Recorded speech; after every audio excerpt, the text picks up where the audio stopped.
Hi darlings, welcome back to my channel. இன்னைக்கு வந்து me கோரிங் செய்ய போகிறோம். ஃபஸ்ட்டு எண்ணெயை போட்டுட்டு அந்த கார்லிக் வந்துட்டு அது ஃப்ரோசன் கார்லிக் நான் போட்டிருக்கேன்.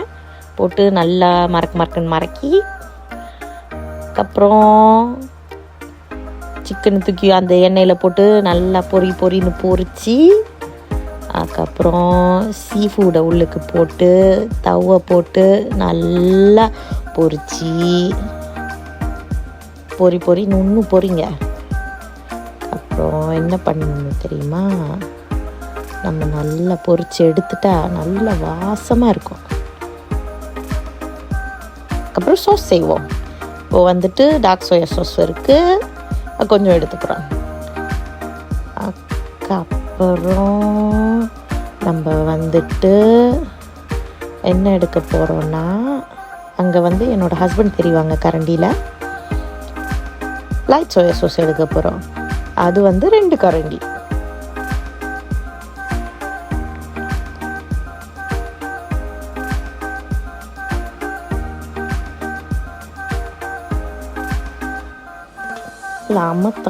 அமத்தி கையே நடுங்குது. அதுக்கப்புறம் என்ன எடுக்க போகிறோம், நம்ம வந்துட்டு ஆயிஸ்டர் சாஸ் எடுக்க போகிறோம். அதை எடுத்து ஒரு 3 கரண்டி, 1 2 3.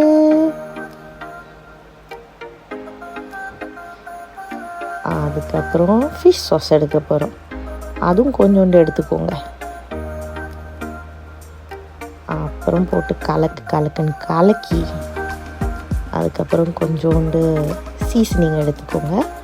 அது கொஞ்சம் அது வந்து நோ சீசனிங். அதுக்கப்புறம் என்ன எடுக்க போகிறோம், சாரி நான் காமிக்க மறந்துட்டேன், இதுதான் அந்த சீசனிங். அதுக்கப்புறம் கொஞ்சம் சுகர் எடுத்துக்கோங்க, அதை எடுத்து உள்ளுக்கு போட்டுருங்க. போட்டுட்டு யோசிக்கிறேன் என்ன பண்ணணுன்ட்டு, அடுத்தது வெயிட் பண்ணுங்க.